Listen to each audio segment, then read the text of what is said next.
Good evening, and welcome to another long, slow journey into the corners of the past most people never visit. Tonight, we're not walking with kings or watching battles unfold. We're kneeling in the dirt, in the shadow of a thatched roof, digging carefully with tired fingers. We're in a medieval garden, surrounded by damp earth and wooden fencing, and we're looking for something you've probably never tasted, or perhaps never even heard of.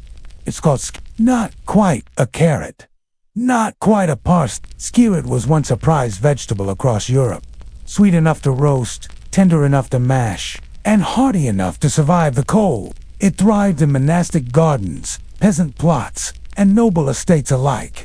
And yet today, it's all but vanished. What happened to this root that once flavored medieval stews and winter feasts? To answer that, we need to go back deep into the medieval countryside where gardening wasn't a hobby. It was survival, and if left in the ground during the winter months, the cold would draw the sugars up, making the roots even more flavorful and soft. Skirret, or Siam ciceram, is a member of the Apiaceae family, the same group that includes carrots, parsley, celery, and fennel. Native to East Asia and parts of Central Europe, skirret gradually made its way westward, and by the early Middle Ages had found a firm place in Northern European cultivation. But skirret was different from its cousins. It required moist, well-drained soil and appreciated the shade of stone walls, unlike carrots, which were often bitter in their early varieties, or which needed a good frost to become palatable. Skirret was naturally sweet for monastic kitchens, which had to feed dozens through cold months with few supplies. That resilience mattered. Monastic cookbooks, few and far between, describe it being boiled, stewed in wine, or mashed with butter and spices. When available, these gardens were often structured in quadrants, with paths of trodden soil dividing medicinal herbs from vegetables, dye plants, and roots for the kitchen. In these narrow plots, every square inch counted, and skirret offered a rare return: dense calories, sweetness, and stability. It grew in clusters of slender white roots, often tangled like a bundle of pale fingers, in a world without sugar, and where honey was a luxury item. This made skirret something of a sweet treat for the common table. Imagine a monastery garden around the year 1100. Skirret added bulk and flavor, especially in lean times when meat was rare and salt even rarer. The bells ring softly through the misty morning. A Benedictine monk, wrapped in a heavy woolen cloak, steps outside to tend the herb beds. The lady of the manor might walk these gardens with a herbalist, noting which plants were thriving, which were being shipped to court, and which would be prepared for the feast table. One 14th century feast record from Flanders includes a dish that may have been skirret cooked in white wine and saffron, paired with fresh trout and hard cheese. Skirret would have been grown near the kitchen quarters, often alongside leeks, parsnips, and cabbages. Unlike grain, which had to be ground and baked, skirret could go straight from the soil to the pot. And unlike some of its more temperamental cousins, skirret was forgiving. It could be planted in spring or early summer and harvested well into winter. Outside the walls of the monastery, peasants grew skirret too, though without the luxuries of butter or spice. As trade routes opened and climates shifted, other route vegetables began to outcompete. The average medieval peasant had a small patch of land, sometimes no more than a few square meters, for vegetables. It was often chopped into pottage. The standard peasant meal, a slow-cooked mix of barley, turnips, greens, and whatever else could be spared. It's worth remembering that medieval cooking was not nearly as bland as we imagine, but it was shaped heavily by what could be stored, dried, or pickled, though they were slow to be adopted in many places.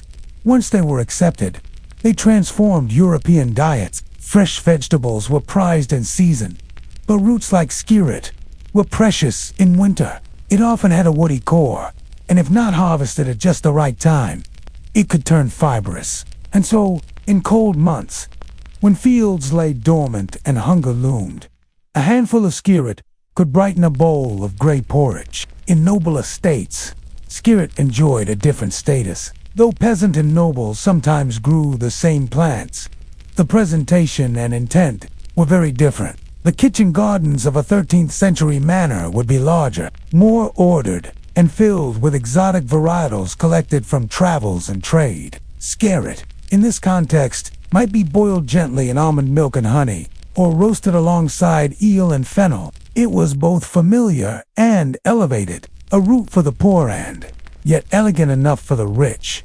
So why, then, did scarret vanish? The answer lies in several slow and converging changes. First, agricultural diversification increased in the 5th, 10th, and 16th centuries. Parsnips grew larger and were easier to clean. Carrots, once purple and spindly, were selectively bred to be sweeter, orange, and more uniform. Potatoes, arriving from the New World in the late 1500s, brought a calorie density that far surpassed traditional roots. Scarret, with its thin, tangled roots, became a chore to peel. As standards of cuisine rose, especially in urban centers, scarret fell out of fashion. By the 18th century, it was all but forgotten, replaced by vegetables that were easier to grow, transport, and store. But what does it mean to lose a vegetable? To modern ears, it may seem trivial, but to those who lived on the edge of hunger, who watched the frost come early or the rains come, let every plant mattered. Scarret fed people for centuries. It crossed social classes, endured war and famine, and sweetened stews long before sugar was common. And yet now, most people have never tasted it, never seen it, never heard its name. So we're left with this question, resting quietly like a root beneath the soil.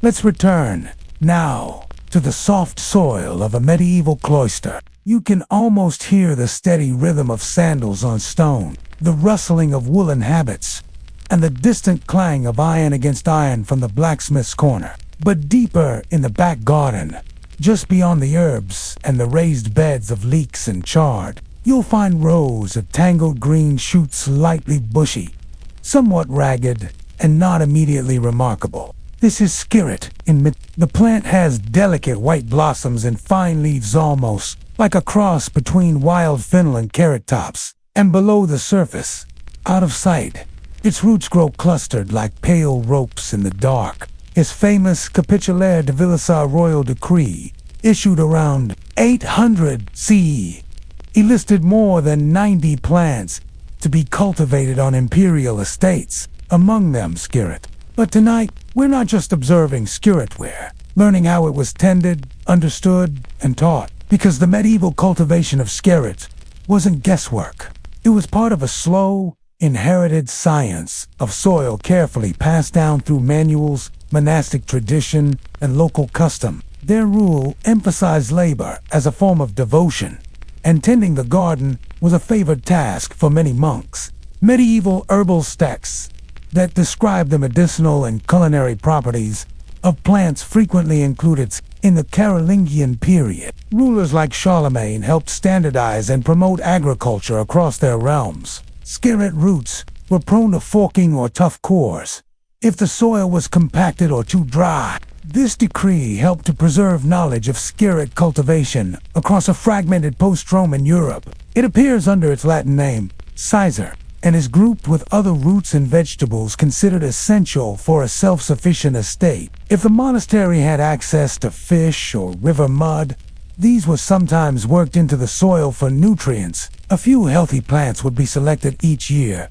to overwinter and produce new shoots the following spring. By the High Middle Ages, this knowledge was thriving in monastic communities. The Benedictines, in particular, were custodians of practical botany. One 12th century manuscript from the Abbey of St. Gall in modern-day Switzerland describes scarret as sweet, warming to the stomach, and suited for broth. Its root cluster often spread in multiple directions, and if you pulled too hard, you'd snap the roots in half and lose much of the crop. The drying process reduced their weight and concentrated their sweetness. It also recommended boiling it in water drawn before sunrise, for reasons more mystical than agricultural. But growing scarret wasn't quite as straightforward as planting a seed and waiting. The plant needed moist, retentive soil, ideally with some sand or loam for drainage. So gardeners developed subtle techniques. That true virtue is made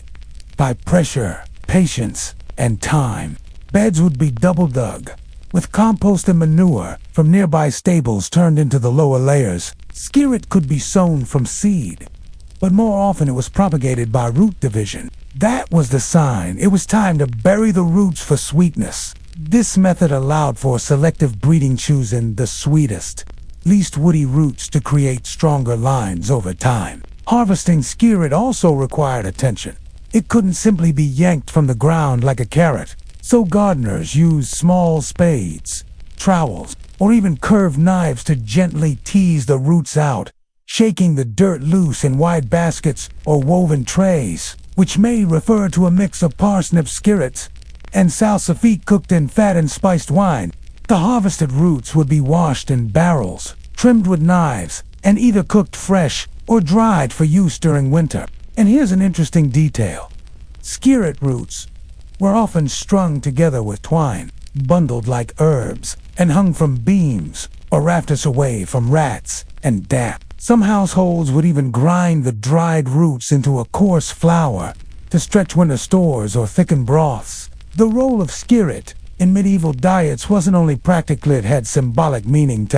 In Christian monastic thought, sweet roots like skirret were sometimes associated with humility, a virtue cultivated below the surface, not seen, but deeply nourishing. The sweetness that emerged in cold weather after months in dark soil was used in sermons and symbolic interpretations.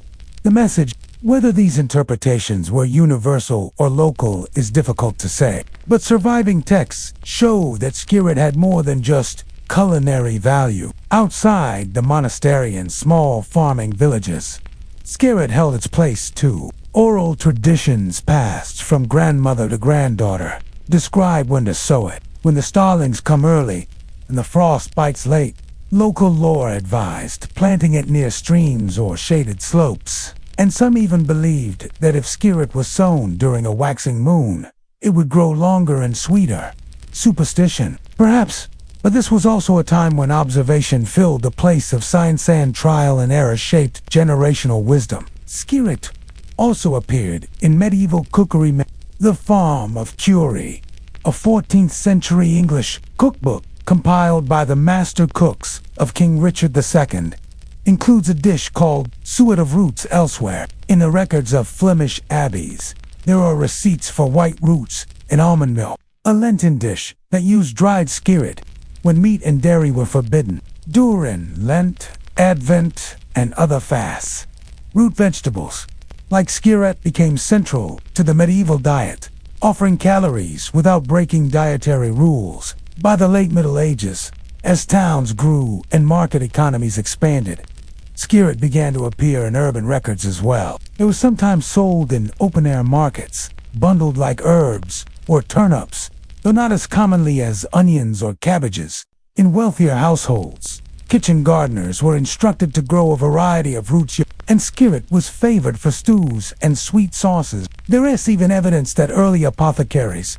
included skirret in tonic blends, believing its sweetness to be good for the lungs and its fibrous bulk helpful for digestion. And yet, as skirret slowly made its way from soil to script, it was already beginning to lose ground to newer, showier vegetables. Selective breeding made carrots more uniform. Parsnips grew hardier and larger. New root imports like scorzonera and salsify began to crowd the same beds. By the early modern period, gardening manuals shifted their attention elsewhere. The careful entries that once praised skirret's virtues began to fade from the page. But that brings us to a deeper question. We've followed skirret through monastery cloisters, peasant plots, and noble feasts. We've unearthed its sweet, tangled roots from winter soil, seen it bundled and strung beneath rafters, stewed into broths, and even written into sermons. But now, in this final section, we witness the slow fading of skirret, not in one dramatic moment, but in the quiet erosion of attention, preference, and purpose. Because history doesn't always sweep things away with Slowly, these ingredients began to infiltrate diets, once built around cabbage, leeks, and hardy roots like sometimes it just forgets. By the 16th and 17th centuries, Europe was transforming in every sense. The age of exploration brought unfamiliar crops to European soil. Potatoes from the Andes, maize from Mesoamerica, tomatoes, beans, and new spices. It didn't require propagation by division, had no woody core to remove, and provided more calories per acre than any old world vegetable. The potato, in particular, became a revolution in itself. Although it took centuries to gain widespread acceptance, its yield, nutrition, and versatility eventually outpaced nearly every other root crop. Compared to the labor-intensive and inconsistent skirret, the potato was a dream. Even carrots, originally thin, purple, and somewhat bitter, were selectively bred into the plump, orange varieties we recognize today, especially in the Low Countries and later in England. Carrots were easier to harvest, more durable in markets, and better suited to the aesthetic standards of emerging cuisine. In the early modern period, skirret, by contrast, remained difficult to peel. Prone to forking or woody core, some gardeners still grew it in scattered country estates, especially in England and parts of Germany, where it remained a quiet curiosity. No royal edicts preserving it, no songs or folk tales that immortalized it in memory. Too delicate to ship in bulk. The rise of botanical societies and a growing interest in heritage agriculture led to the occasional appearance of skirret in gardening journals. Hard to cultivate, on a large scale laborious. Quaint. The root that had once sweetened stews now felt outdated. It's prized for its natural sweetness, its culinary nostalgia, and its role in biodiversity. Let it not be lost in favor of inferior novelties. By the 18th century, skirret had nearly vanished from urban cookbooks and market records alike, but its cultural significance faded. There were no festivals celebrating it, simply became a name in a book. And yet, the story doesn't end in silence, because in the Victorian era, a few curious horticulturalists began to rediscover these forgotten roots. One 19th century British gardener wrote, "The skirret, though little known today, deserves recognition for its sweetness and health." Still, these were minor voices, and the trend toward industrial agriculture in the 20th century all but ensured skirret's continued obscurity. But today, if you search carefully among the rows of heirloom seeds, permaculture plots, or specialty heritage gardens, you might still find skirret growing. It sustained peasants in lean winters. It appeared at noble feasts and lingered in herbal men. It thrived in cottage gardens and monastery walls. And then, with the coming of trade, change, and taste, it stepped aside. Some organic farmers, especially in Britain and parts of Central Europe, have revived its cultivation. Chefs in niche, farm-to-table restaurants have even experimented with skirret in new forms. Roasted with garlic confit, pureed into soups, or caramelized in pastries. In a world increasingly dominated by global supply chains and skirret offers an ancient alternative, small, inconvenient, and absolutely real. It reminds us that not every vegetable must be uniform, fast-growing, or easy to ship. Some are just worth remembering. So what did skirret leave behind? No monuments, no fables, no global influence. But in its own quiet way, it shaped centuries of daily life. It fed monks during long fasts. Like so much of medieval life, it passed out of focus, but not without leaving a root, still sweet, beneath the soil of memory. And so we wonder, as we drift further from that world of wool cloaks and wooden bowls, how many of our modern flavors will one day vanish in silence? And what will tomorrow's gardeners rediscover in the shadows of our forgotten rows? Tonight, we stay close to the earth, once more this time, not beneath it, digging up roots, but alongside it, brushing leaves, listening to the breeze stir through a forgotten patch of green, tucked beside a crumbling stone wall. We're talking about a plant once beloved by farmers, monks, and villagers alike. A plant with a name that sounds like folklore, but was once very real and very useful. It's called Good King Henry. No, not the monarch, not a king of swords and treaties, but a leafy perennial, sometimes called Lincolnshire spinach, or poor man's asparagus. It grew wild along field edges and in the corners of gardens. It was a friend in hard times, a faithful sprout in lean springs, a reliable green in fasting seasons, and a symbol of resilience in the face of scarcity. It was nutritious, hearty, and free for the working poor of medieval Europe. Good King Henry wasn't just a vegetable, but how did it earn that royal title? And why did a plant once so cherished vanish from the modern plate? Along the broken stone wall, nestled among nettles and dandelions, she finds it, a cluster of soft, dark green leaves, shaped like an arrowhead, glistening with dew. By walking into a kitchen that no longer exists. Let's begin. A mother wakes early, pulling her shawl tight as she steps outside into the cold dawn mist. It won't be fancy. It won't be sweet. Picture this. A small cottage in 13th century England, just before sunrise. The floor is packed earth. There are no windows, only shutters. The heart is low. She walks to the garden's edge, past the turnips and the leeks. She plucks them carefully. Good King Henry, young and tender. Its leaves were edible, like spinach, and its young shoots could be boiled like asparagus. Even the seeds could be ground and used as a grain in hard times. Back inside, she will chop them fine and stir them into a barley pottage, maybe with a little milk, maybe not, but it will keep a family fed for another day. While it wasn't a primary crop like leeks or parsnips, it was valued for its ease. It demanded nothing and gave freely. Good King Henry, also known as poor man's spinach, is a wild perennial green that thrives in disturbed soils. Exactly the kind you'd find near human settlements. It was believed to ease digestive troubles, cool fevers, and even help with skin irritations when mashed into a pot. It belonged to the Amaranthus family, closely related to beets, chard, and quinoa. But what made it truly special was this.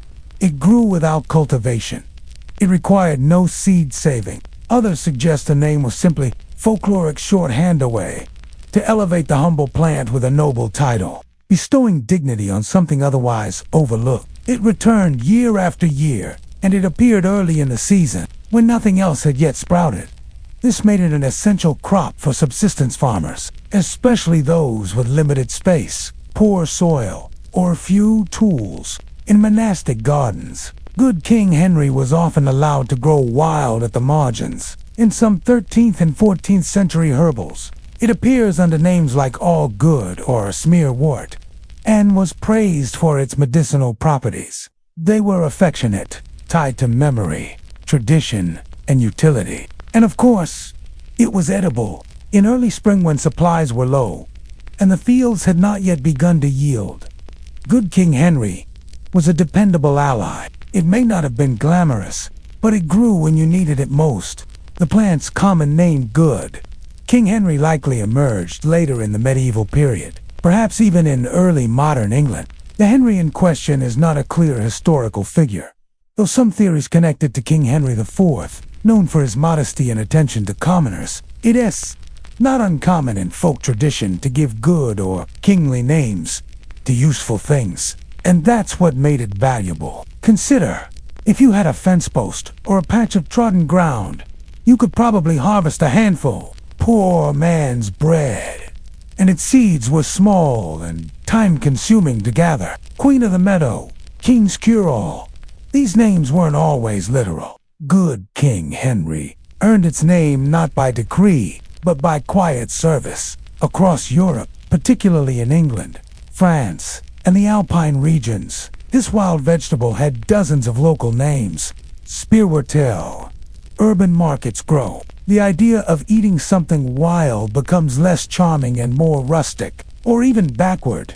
Culinary preferences begin to change. Wilder spinet, Bawn, Henry for its slimy cooked texture, even Lincolnshire spinach, where it grew particularly well. In all these places, it was not a cultivated crop in the modern sense, but something that just happened to grow. You didn't need to buy seed. You didn't need tools. And that handful could change a meal. Of course, good King Henry wasn't beloved by everyone. It could be slimy when boiled, and it had a slightly bitter edge. If picked too late in the season, the leaves wilted quickly after harvesting. But for those living on the edge of poverty, managing a household during the long Lenten fast were minor complaints. Too many medieval households. Good King Henry wasn't a side dish. It was survival food. New leafy greens enter the diet. Gardens become more manicured. It was the difference between nourishment and hunger in April. When last year stores were gone, and this year crops hadn't yet emerged. And yet, as we edge toward the 16th century, something begins to shift. Trade routes expand. Spinach once a rare Middle Eastern import becomes more available. And so we find ourselves asking, how did a plant once loved by the poor, nurtured by monks, and praised by herbalists, vanish from our modern plates almost entirely? Let's pick up where we left off. Just as the world was beginning to change, weary now standing on the edge of two eras, one foot still in the fields of medieval Europe, the other stepping cautiously into the Renaissance. It is a time when the rural poor still pluck greens from the hedgerows, but merchants are now importing spices, refined grains, and polished vegetables into the cities. But because it no longer fits the idea of what a proper food should be, courts from France to Bavaria began publishing their own cookbooks, lavish guides filled with pastries, sauces, and courses arranged in elaborate displays. Class divides widen, not only in wealth, but also in food preferences. In this slow, generational shift, good King Henry begins to slip away, not because it failed. In the 1500s and 1600s, culinary sophistication began to rise, particularly in the kitchens of the gentry and nobility. Eating them was seen not as practical, but as primitive. In such a company, good King Henry was not invited. It was hard to store, hard to transport, and worst of all, associated with peasants. Greens that grew uninvited, untamed, and for free were increasingly dismissed as weeds. The emerging elite wanted order, symmetry, and sweetness, which wild, bitter greens did not provide. And so, in formal gardens across Europe, good King Henry was quietly pulled up and discarded, not because it had failed, but because it belonged to another world. But while it disappeared from palace kitchens, it still held on stubbornly in the countryside. Records from 17th and 18th century rural England mention good King Henry growing near animal pens, along stone walls, and even beside village wells. It was still collected by cottagers who had no access to seed markets, wives of shepherds who needed to make meals from little children, who were sent to gather leafy bits before supper. And it continued to appear in local remedies, boiled in milk, and applied to boils or rashes, mashed into a salve for joint pain, dried, ground, and added to spring tonics. But increasingly, these uses went unrecorded. The folk knowledge that had sustained communities for generations began to fade as urban migration pulled people away from the land and into the factories, especially during the Industrial Revolution. By the 1800s, good King Henry was considered a curiosity, or worse, a nuisance. It had become a relic. But let's not jump too far ahead just yet. Back in the rural lanes of the 1700s, a few old kitchen gardens still kept good King Henry with pride. One elderly gardener from Lincolnshire wrote in a surviving diary, "We cut the young stalks for breakfast, boiled and buttered. They are as fine as the new asparagus, though the children frown at the slime." It wasn't a ringing endorsement, but it was affection nonetheless. Bonus Henricus, literally good Henry. Likely a nod to the old English name still lingering in hedgerows and herbals, even as preferences shifted toward true spinach, introduced via Spain in the Middle East. Some still held on to the resilience and generosity of good King Henry. It became just another forgotten perennial in the growing catalogs of more fashionable vegetables. Unlike spinach, it didn't bolt Italy in summer. It overwintered quietly without attention, and it gave viva when neglected in the 19th century. As science and botany became formalized, good King Henry was finally classified. Its Latin name, Blightembonis Henricus, was established, but in the process of classification, it was also boxed in. Supermarkets needed greens that shipped well, stored easily, and stayed vibrant and spinach fit, lettuce fit. Kale made a comeback. No longer was it the poor man's spinach or Lincolnshire asparagus. Market gardening boomed in the Victorian age, especially with the rise of railways and refrigerated transport. This required consistency of shape, shelf stability, predictable flavor. Good King Henry, short-lived when picked, and slightly bitter when mature, was left behind. The final blow may have come in the post-war 20th century, when commercial agriculture leaned hard into uniformity. But Good King Henry, too fussy. They found it resilient, perennial, and surprisingly modern, despite its medieval roots. Too rustic, real, and yet, even in its decline, it never entirely disappeared. A few folk herbalists in the Scottish Highlands continued to use it for salves. Some Balkan villages still fold their leaves into wild foraged pies. Its leaves are dull. Its flowers are unremarkable. A handful of German gardeners kept it in corners of biodiverse plots alongside other ancient plants like cherv, lovage, and sorrel. And slowly, quietly, a revival began. In the late 20th century, as part of the heritage food movement, seed savers and permaculture advocates rediscovered Good King Henry. It began appearing in seed catalogs again. A few chefs tried serving it young leaves with eggs or roasted stalks in olive oil. For some, it was a novelty. For others, it was a return to older, slower values. Today, if you find Good King Henry growing by a gate or beneath a stone wall, you might not even recognize it, but it still waits. Waiting, perhaps, for a season when we need it again. A season when hardiness, reliability, and quiet usefulness will be virtues once more. So we end this section with a quiet question. What other gifts from the land have we forgotten not? Because they failed us, but because we forgot to notice them.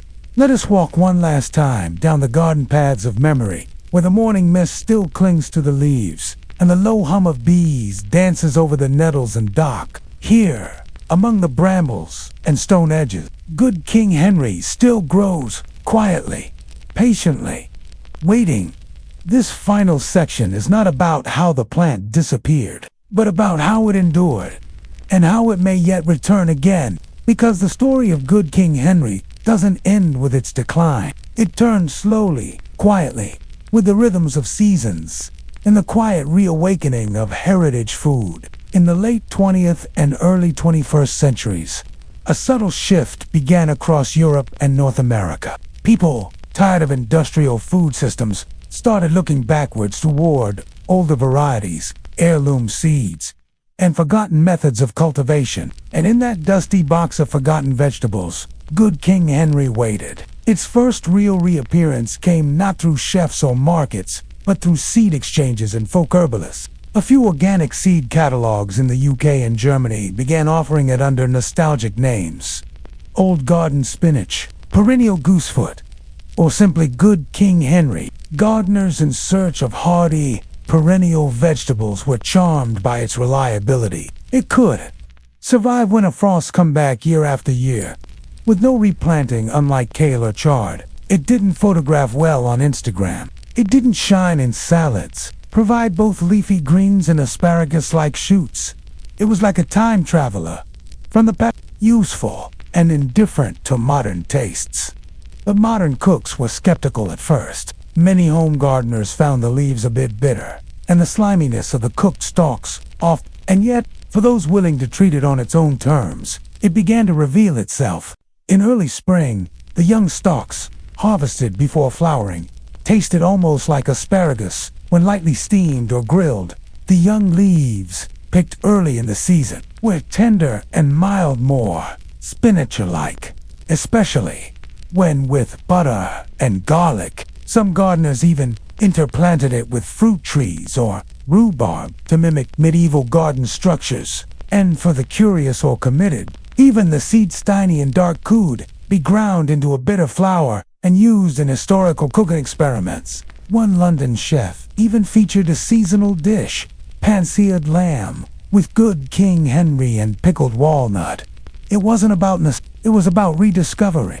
Meanwhile, in permaculture circles, good King Henry began earning a quiet reputation as a forest garden staple. Its perennial nature, nitrogen-rich, and ability to grow in partial shade made it ideal for low-maintenance food systems. It didn't need pesticides, not in grocery, but in backyards, kitchen gardens, and seed libraries. It didn't need tilling. Grew year after year without complaint.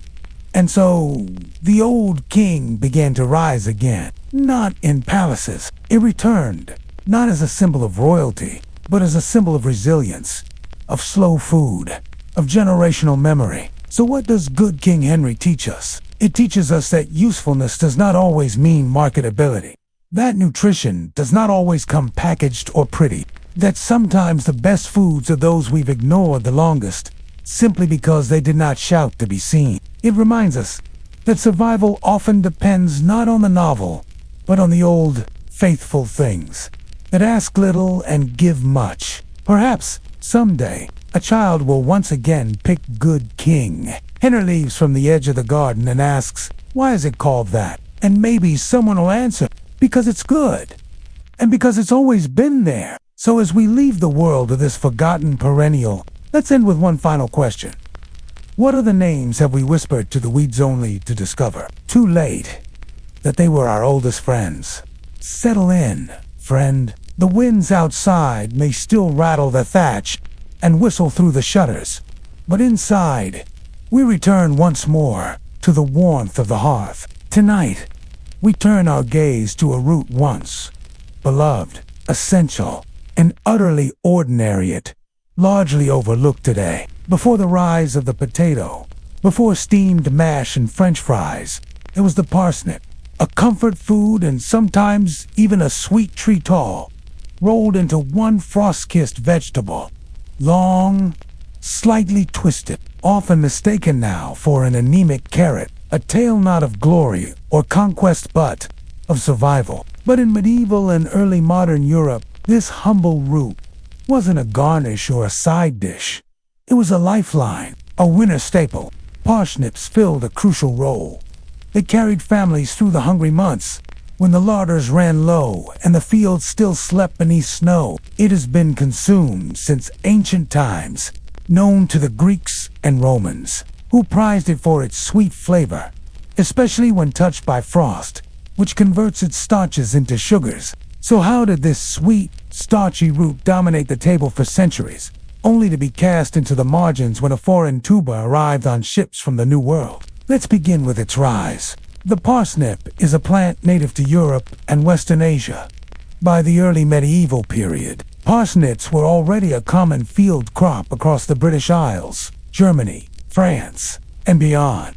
Unlike many vegetables that required summer cultivation and short storage lives, parsnips could be left in the ground during winter, protected by soil from frost, dug up as needed, even in December or January, stored in root cellars for months without spoiling. This made them a vital survival crop in regions where growing seasons were short and winters were long. Or a dessert in the medieval kitchen, parsnips were everywhere. They were.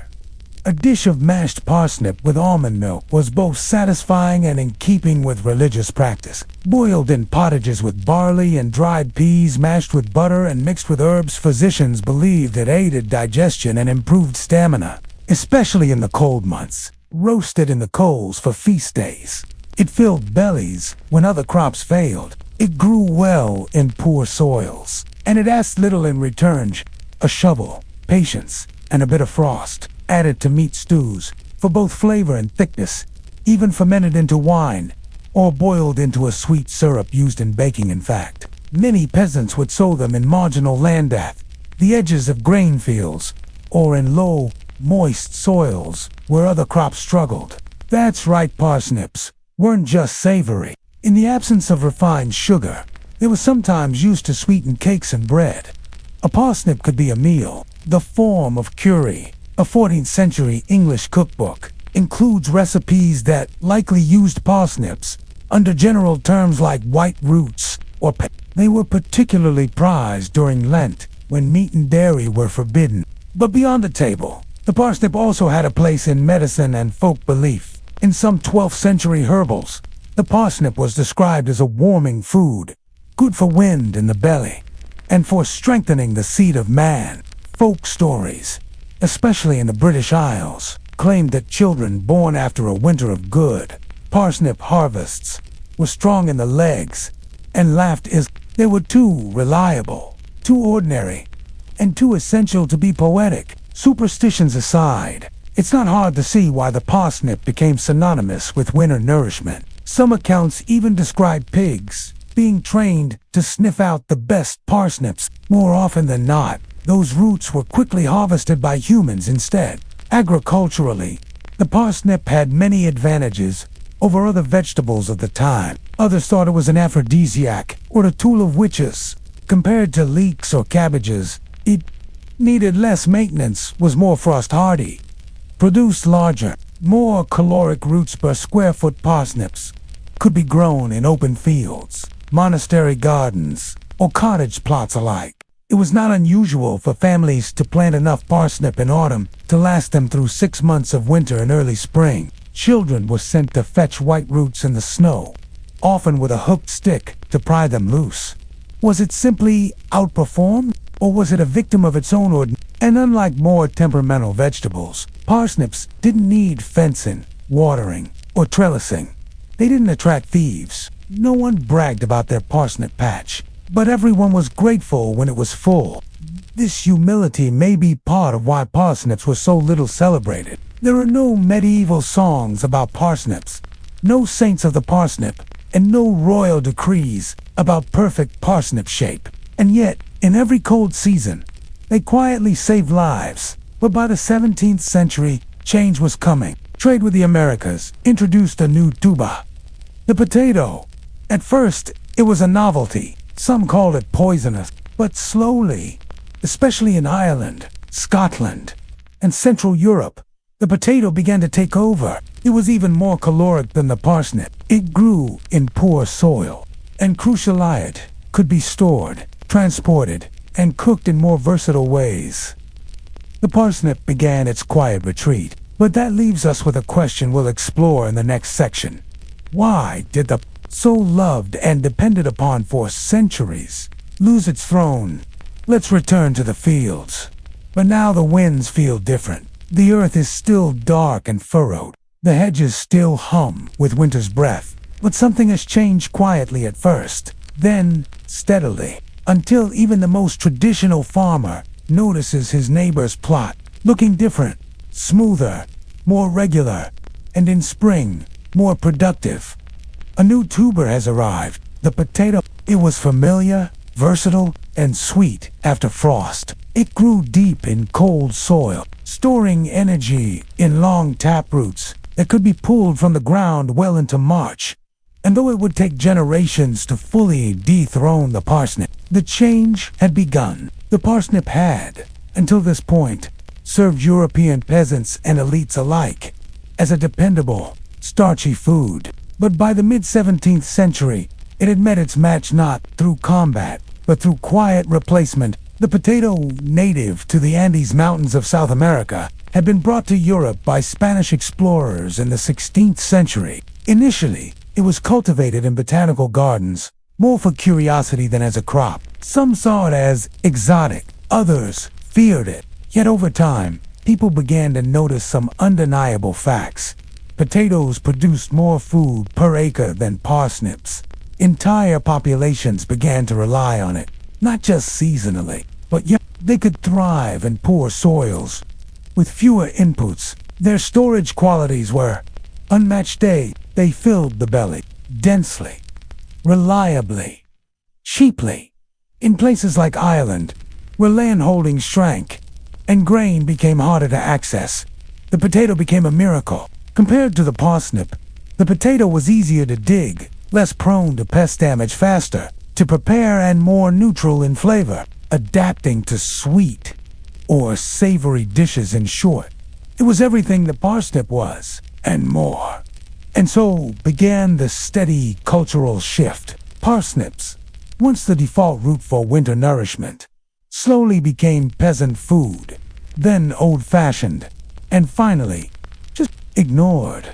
It was a story of perception. It was associated with, by the 18th century, potatoes had become so common that parsnips were often excluded from farm inventories entirely, not because they weren't grown, but because they were no longer essential. They'd become supplemental, decorative, optional.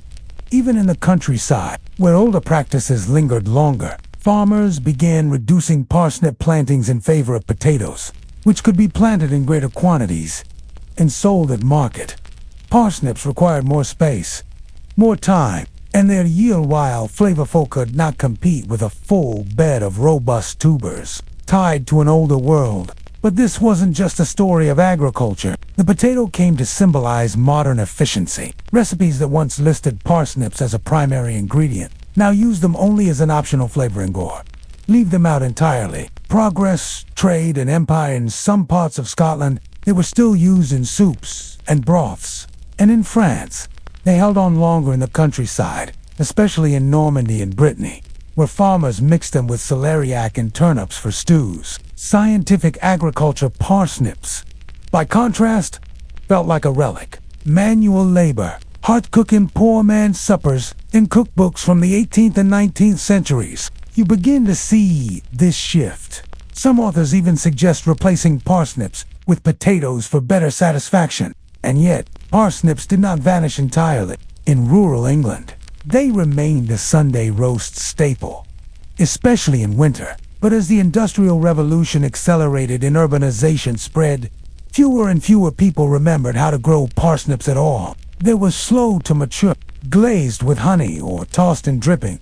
They were served alongside goose or pork in December feasts. They required deep tilling and loose soil, and unlike potatoes, they were not suited to mechanized harvest. Their long, tapering roots broke a supply. Meanwhile, commercial growers had other problems. Parsnips could become woody if left too long in a soil fork in poor conditions, making them lose sweetness if not harvested at just the right time. After frost, these quirks, once accepted as part of the vegetable's character, became liabilities in the modern marketplace. And so, the parsnip receded, not because it had failed, but because it didn't fit the new system. Still, it clung on in holiday traditions. In parts of the UK, roasted parsnips remained a wintertime favorite, but they were no longer a food of everyday survival. No longer the root you dug from the frozen ground in desperation. That role, for better or worse, now belonged to the potato. And so we end this section with a question that lingers like the taste of caramelized edges on a hot roasting tray. Tonight, as we gather one last time beside the fire, we return to the humble parsnip, not as a staple of hunger nor a rival of potatoes, but as a symbol of resilience, memory, and perhaps a quiet kind of revival. While the parsnip faded from fields and pantries during the industrial age, it was never truly lost. It lay in wait in the corners of kitchen gardens, in holiday roasts passed down through generations, in the soil of forgotten country plots, where seed heads are scattered year after year without fanfare. And now, in an era rediscovering heritage, localism, and seasonal eating, the parsnip is making its slow, sweet return. We can begin this part of the story in the early 20th century. People sought produce that looked uniform, shipped well, and cooked quickly. The world was modernizing, cities swelling, fast food emerging, and supply chains stretching across oceans. In this era, convenience was king. The parsnip, unfortunately, did none of these things. Its shape was unruly, curved, tapered, often forked. It was notoriously slow to mature, requiring 100 to 130 days in the ground. Its flavor varied wildly, depending on soil and weather-sweetened frost, but bland if harvested too early. It also developed a tough core if left too long or grown in compacted soil. Commercially speaking, it was too much trouble. By mid-century, the parsnip had been all but erased from supermarket shelves in many countries. Only the most determined growers, often older gardeners, in rural communities kept sowing it year after year, largely for holiday tradition. In England and Wales, it was still served with Christmas goose, In rural parts of New England, a few family farms continued to grow it, especially for local fairs and farmers markets. But it was no longer a food of the people. It was a specialty vegetable, tucked beside the rutabagas and celery root, if it appeared at all. And yet, slowly, a quiet movement was building. In the 1970s and 80s, with the rise of the organic and slow food movements, farmers and cooks began to ask deeper questions. Why do we grow only what sells best in stores? What have we lost from traditional diets? Can heritage varieties offer nutrition, flavor, and sustainability that modern crops do not? And so, alongside heirloom tomatoes and forgotten grains, the parsnip was gardeners began saving seeds again, not just for yield, but for flavor and adaptation to local climates. Cooks began experimenting with the old root in new ways. Roasted with maple glaze, mashed with cream and horseradish, pureed into soups with apple or fennel, even sliced into thin chips and baked. Suddenly, the qualities that once made parsnips a burden in the marketplace became virtues in the home kitchen. They were deeply flavored, earthy, and complex, surprisingly sweet after frost, and best of all, seasonal. In recent decades, culinary writers and chefs have begun to champion the parsnip, just as I was before. Ready again, if you are, not just as a forgotten food, but as a climate-resilient, high-fiber, low-input crop. Some call it the perfect winter route for colder climates. Some even produce parsnip wine, just as English homesteads did in the 17th and 18th centuries. And as food prices fluctuate and concerns about agricultural sustainability rise, the parsnip offers something rare, a reliable food source that thrives in tough conditions and requires almost no external input. Once established, it's as if this ancient root is whispering, "I'm still here." In a world of historical cooking, the parsnip has found new fame.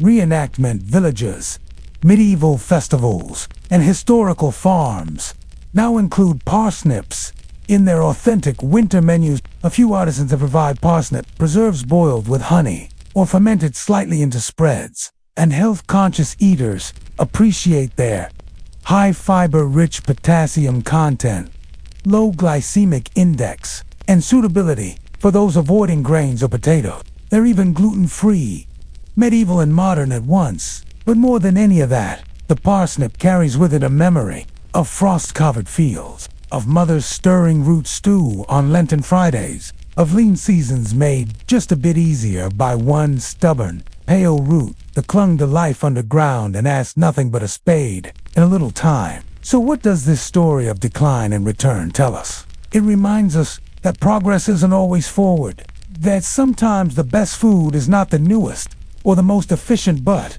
the one that was there for us when it mattered most. The parsnip did not fail. We simply forgot it. And now, as we turn again towards seasonal eating, biodiversity, and resilience, the parsnip waits once more at the edge of the garden bed, ready to be pulled, cleaned, and remembered. And so we end this story with a question that reaches beyond just vegetables. How many things in our history, quiet, resilient, and essential, have we dismissed? Not because they lost value, but because we forgot to value them.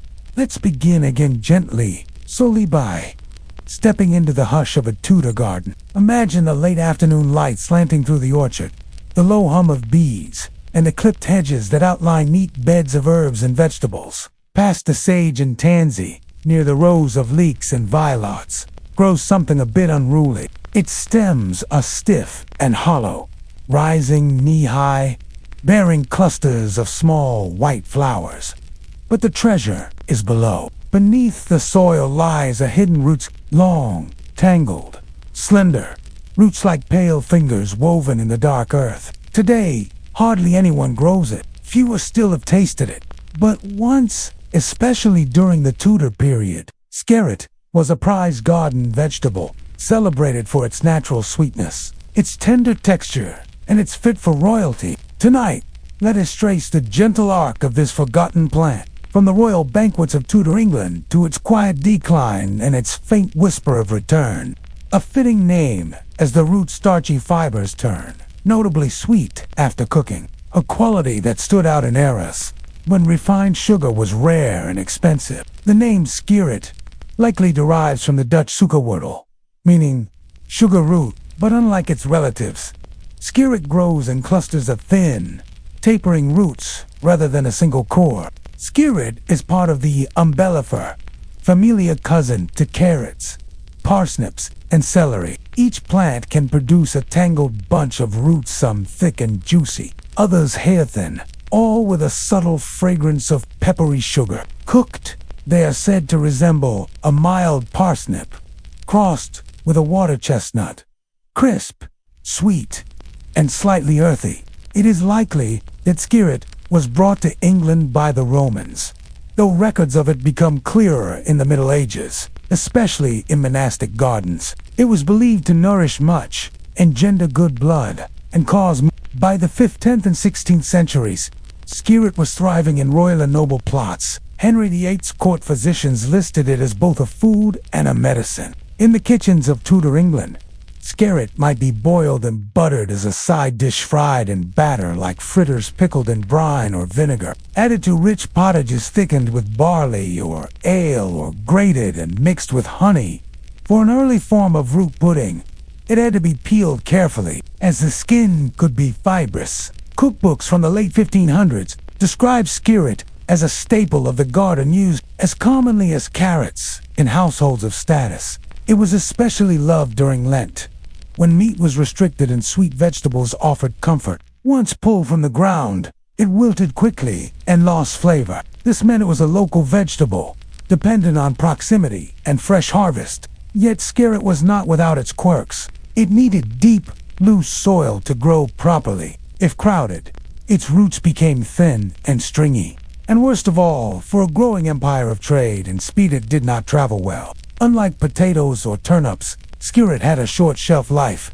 In an age when food markets were becoming more centralized and long-distance trade was rising, skirit began to feel, its sweetness, once prized, now competed with imported sugar, preserved fruits, and candied roots more stable on the shelf. And slowly, with little fanfare, skirit began to vanish. But during its heyday, skirit enjoyed a rare status. It was a vegetable fit for kings. It appears in accounts from the gardens of Hampton Court, where royal kitchen plots included skirit, alongside South Sea rampion and Alexander's. Garden manuals from the Elizabethan era often describe how to propagate it. Sow in spring, in raised beds harvest after the first frost. For best flavor, split the root crowns to replant next season. One 16th century herbalist even claimed that comforteth the stomach and lighteth the spirit. Not a bad endorsement for a vegetable. But skirit's rule, like many things in Tudor England, would not last forever. By the 17th century, it began to fade from gardens, especially as potatoes, carrots, and sugar beets rose in prominence. Or did the arrival of faster-growing, hardier, and more photogenic crops seal its fate? It had no place in the new commercial markets, and no one thought to preserve its seeds on a wide scale. Still, for now, let's pause here in the Tudor garden. While skirit is still loved, before trade routes redraw the palate, before root vegetables are judged by their shipping containers, here in this moment, a cook peels the slender roots, tosses them in flour and spice, and lowers them into hot lard. The kitchen fills with the scent of sizzling sweetness, and above, the nobles wait for their feasts, never thinking that this beloved root would one day be almost entirely forgotten. But what pushed skirit into obscurity? Was it simply inefficiency? Let us slip forward in time, now just a little from Tudor splendor into the bustle of the 17th and 18th centuries, when England was no longer merely a kingdom of gardens, but an empire of trade, conquest, and commerce. The skirit still grew in a few places, and among the raised beds of country estates, but already its decline had begun. This section explores how that happened, how a vegetable beloved for its sweet roots, featured at royal feasts, came to be so thoroughly replaced that by the 19th century, many gardeners had never even heard its name. First, let's revisit skirit's unique strengths and weaknesses. On the positive side, Scarlet was naturally sweet without added sugar. Perennial, depending on climate, meaning it could regrow yearly, fairly disease-resistant, well-suited to cool climates and loamy soils. But on the downside, its roots were thin and fibrous. If soil conditions weren't ideal, it required careful peeling before use. The plant produced many small roots, rather than one large edible root. And most importantly, it had very poor storage life. Once harvested, scarlet wilted quickly and became soft. It did not store in root cellars like parsnips or carrots. It couldn't be piled in sacks for transport like potatoes. And it was far too delicate for export. In a world where market economy and shelf stability were becoming paramount, scarlet had no chance to keep pace. By the mid-17th century, three forces began working against it. 1. The rise of the potato. By this time, potatoes were no longer curiosities. They were transforming European agriculture, yielded more calories per acre, were easy to store and ship, adapted well to poor soils, require less peeling and prep compared to the stringy, high-maintenance scarlet. The potato seemed revolutionary. In a world with limited sugar, any naturally sweet vegetable had culinary value. Its neutral flavor meant it could be added to more dishes. Its high yield made it economically attractive to farmers and landowners alike. Where once a Tudor cook had patiently peeled scarlet roots for fritters, now the same kitchen might simply mash or boil potatoes for a crowd. 2. Sugar became cheap. The sweet root moniker once gave scarlet prestige, but by the 18th century, sugar cane from Caribbean plantations flooded European markets. Refined sugar became cheap, widespread, and no longer restricted to the wealthy. Suddenly, sweetness was no longer rare. Cooks had better ways to sweeten puddings or stews than coaxing sugar from a garden root. Scarlet's unique flavor was no longer a necessity. It became a novelty, and novelties don't survive well in utilitarian farming. 3. Agricultural standardization. The Enlightenment and industrial periods brought with them an obsession with order, classification, and uniformity, especially in farming. Root vegetables like beets, turnips, carrots, and potatoes were easy to breed into consistent shapes, easier to harvest mechanically, easier to cook in bulk. Monastic communities in Belgium and Austria are believed to have kept small plots going for personal use. In Russia, it lingered slightly longer, though always in obscurity, and attractive to a growing, urbanizing populations. With its tangled clusters and need for careful handling, was increasingly viewed as messy, unruly. Even early Victorian gardening manuals make little mention of it, if they mention it at all. By the 1800s, scarlet had all but disappeared from common use in Britain. A few German and Dutch seed catalogs still listed it, often under its Latin name. But for most of Europe, it vanished from recipe books, market stalls, seed libraries. A letter from 1872 laments that the sweet root once favored by queens is now left to the weeds. And ultimately, memory, unlike parsnips or leek scarlet, never made the leap to modern industrial agriculture. It was a plant built for a different time, a pre-commercial kitchen, where food was measured by its flavor and nourishment, not its uniformity or profitability. Yet even in its decline, echoes remained. In the 19th century, a few antiquarian gardeners noted the plant in journals, and in rare instances, old estate garden plans would include scarlet beds, their outlines ghosting across centuries in faded ink. And so, as we leave this section, we're left with a familiar pattern in the story of forgotten foods. Scarlet wasn't discarded for being bad. It was discarded for not being profitable. The question that follows is this: if the market no longer values a food, but that food still offers flavor, resilience, and history, who will bring it back? And so we come to the quiet end and unexpected beginning of scarlet's tale. By the end of the 19th century, this once cherished root had become little more than a ghost in garden records. The sweet root of the Tudors faded not with a bang, but with a long, slow sigh. The age of industrial agriculture had no room for fiddly frost-sweetened roots that refused to conform. forgotten, not because it failed, but because it didn't fit the new world.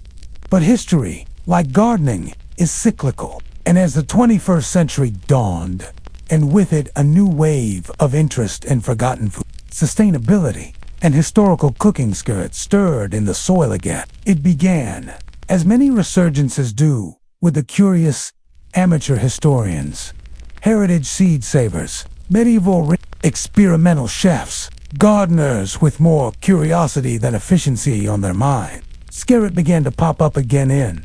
Scarrot became a conversation piece, a curiosity, something you grew not for profit, but for pleasure or principle. Seed exchange circles, historical farm reconstructions, lost crop, gardening manuals, and increasingly, on small plots dedicated to biodiversity and food heritage. Its slow-growing nature, once a drawback, was now a feature. One such revivalist was the late John Gerard, whose 1597 herbal had praised scarrot for being of a pleasant taste, white, soft, and sweet. Modern gardeners rediscovered his descriptions and began to experiment. They found that the plant still grew well in temperate climates. It thrived in raised beds or deep barrels, and its flavor when harvested after the first frost remained delightfully sweet, like a peppery parsnip with a gentle crunch. More than that, they found joy in the tangle of roots, the ritual of peeling, and the patience scarrot required.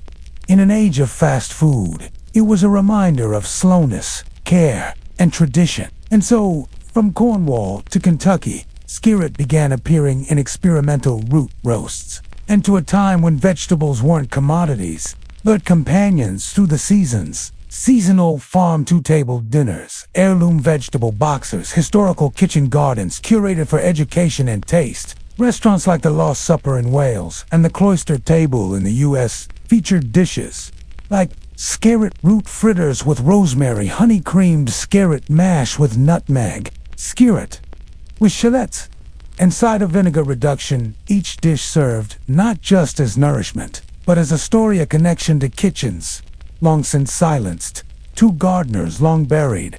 Even more promising, small seed companies began carrying heirloom scarrot strains again, not in bulk, and not for profit, but for preservation. Organizations like the Heritage Seed Library and Slow Food's Ark of Taste listed scarrot as a vegetable worth saving, worth celebrating, and worth putting back into the soil, but in reminding us that there are other ways to eat, other foods to love, and other stories to plant. And schools of historical gardening began including scarrot in the curriculum, alongside salsifis, that what once nourished can nourish again. That sweetness can lie hidden for generations waiting only to be remembered. So, can scarrot return to the modern table? Perhaps not on every shelf, perhaps not in every home, but maybe that's not the point. Maybe its value lies not in replacing the potato, because every root is also a record, a living archive of survival, flavor, and care. And scarrot, though tangled and slow, carries that memory with surprising grace. So next time you bite into something sweet, whether from a supermarket or your own garden, pause, if only for a second. Ask yourself, what sweetness have we forgotten simply because it no longer fits in a crate or barcode? Scarrot may not answer, but it will wait quietly, patiently, beneath the soil until we're ready to remember again. Settle in again, friend. Let the world outside go quiet. We re-drifting once more into the past, into the forgotten corners of history where the simplest things once mattered most. Tonight, we follow a weed that was once a food, and before that, perhaps a medicine. Rampion, not a name you hear much anymore, unless you're wandering through a forgotten folktale or paging through an old herbal. But once, this slender-leaved plant, with its soft purple flowers and edible roots, was a staple in medieval diets, especially among the poor. Rampion, sometimes called rampion, bellflower, was a modest plant, not grown in neat rows, not harvested by armies of workers. It was a forager's treasure, wild, seasonal, and free. And for peasants, monks, and rural women in the Middle Ages, it was part of the quiet art of survival. Let's picture the scene. A 13th century English village, nestled near a patch of woods and scrubland. The barley has been milled. The turnips are dwindling in the cellar. The hens have stopped laying. The gardens are sparse this time of year. But there, along the hedgerow, and just past the edge of the tilled field, the rampion grows. Its soft, spoon-shaped leaves form a rosette close to the ground. Its roots, when pulled carefully, reveal long, white tapers tender and mildly sweet, somewhat like a cross between a parsnip and a radish. Its leaves are slightly bitter, especially as they age but in spring. When young, they were a precious source of fresh greens in an otherwise starch-heavy diet. It wasn't flashy, it wasn't luxurious, but it was there, and tossed into a stew or pottage adding bulk, nutrition, and a little green to the plate. And sometimes, in the right moment, that's all that mattered. Rampion was known throughout Europe during the medieval period. It grew in Italy, France, Germany, and the British Isles. It appears in monastic herbals and peasant inventories, often tucked between lists of forgotten herbs, like sorrel, alexanders, and mallow. For many, it was considered a kind of pot herb, meaning it was something you could gather. The roots were the most prized part, often peeled and eaten raw, in spring boiled like turnips, in autumn pickled in weak vinegar with mustard seed or pounded into pastes for fasting dishes, especially during Lent. The leaves, meanwhile, were used in Lenten salads, with vinegar and herbs, wilted greens alongside porridge or cooked down with garlic, onions, and a little animal fat when it could be spared. It wasn't noble food. It was enduring food, the kind that slipped between the cracks of official records but kept countless people alive. Interestingly, rampion also appears in folk medicine. In Germany, it was dried and ground for according to some 14th century herbals. Rampion aided digestion, stimulated appetite, and lightened the mind when eaten after fasting. Forbidden plants, wild things taken from where they don't belong. Understand why someone would crave it, and believe that such a plant could change the fate of a child. In Italy, rampion was believed to ease swelling and help with cough. Some records even link rampion to fertility rituals, though these are harder to verify and may blend into folklore. Which brings us, of course, to the fairy tale. Most famously, rampion is remembered today as the plant the pregnant mother craved in the story of and in the early morning, you could find whole families combing the field edges for enough to last a few days. In the grim version of the tale, the woman longs for rampion growing in the witch's garden so desperately that her husband steals it, and their child is taken as payment. It's easy to read that as a metaphor, but beneath the story lies a quiet truth. Rampion was familiar, common enough that an audience in the 18th and 19th century would recognize it. That story, strange as it is, helps us glimpse just how deeply entwined rampion was in daily life, not just in bellies, but in imagination. Still, rampion's value went far beyond symbolism. In a time when scurvy was real, when winter diets were bleak, and rampion provided vitamin C, fiber, and trace minerals. It was especially important for those who couldn't afford lettuce or endive, or who had no access to orchards. Foraged greens like rampion were essential, not luxuries, but necessities. Children learned to identify it early. Women carried small knives for harvesting. In small moments like these, survival was stitched into the land. So how did a plant so common become so forgotten? How did rampion, once present in fields, kitchens, and fairy tales alike, fall out of our meals? What changed in the fields of Europe and in our minds that caused us to abandon this bit of green? Let us return, now gently, steadily to the narrow footpaths that once curled along medieval fields and village lanes. It is in these overlooked spaces, in the margins of cultivated land, that rampion quietly lived, and it is in those same margins that it began to disappear. Tonight, in this middle chapter, we explore how rampion, once essential, edible, and everywhere, slipped from the landscape of survival to become little more than a whisper in a folktale. The reasons, as always in history, were not sudden, not dramatic, but slow, accumulated, and deeply, deeply human. We begin in the 16th and 17th centuries, a time of deep transition in Europe. Populations were rising, trade was expanding, cities were growing, and with growth came change, not just in wealth and movement, but in how people viewed food. In earlier centuries, foraging was a respected part of subsistence. Commoners, and even monks and lords, gathered wild foods out of both tradition and necessity. There was pride in knowing which roots to dig, which leaves to pluck, and how to transform them into something edible. But slowly, this knowledge began to feel primitive as agriculture became more formalized, and fields were enclosed for grazing the foods found outside those fields like rampion were increasingly seen as peasant fare.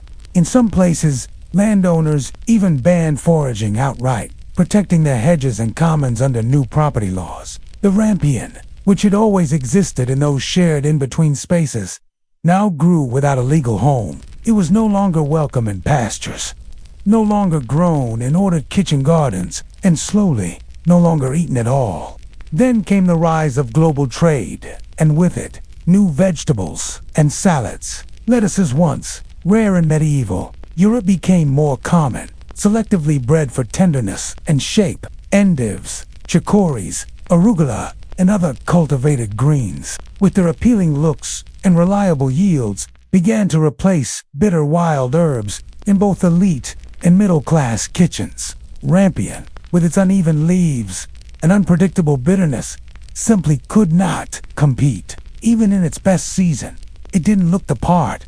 No yield advantage, no commercial future. Its roots, once pickled or boiled for stews, were another casualty of changing taste. By the 18th century, the rampion root had become too mild, too awkward to harvest, and too unremarkable when compared to carrots, now orange and sweetened parsnips, heartier and easier to cook beets, more colorful and sugar-rich, and eventually the potato, which rendered so many old root crops obsolete. Rampion had no starch advantage, and so, from one generation to the next, it was simply forgotten. But it wasn't just economics or agriculture. There was also a shift in class perception.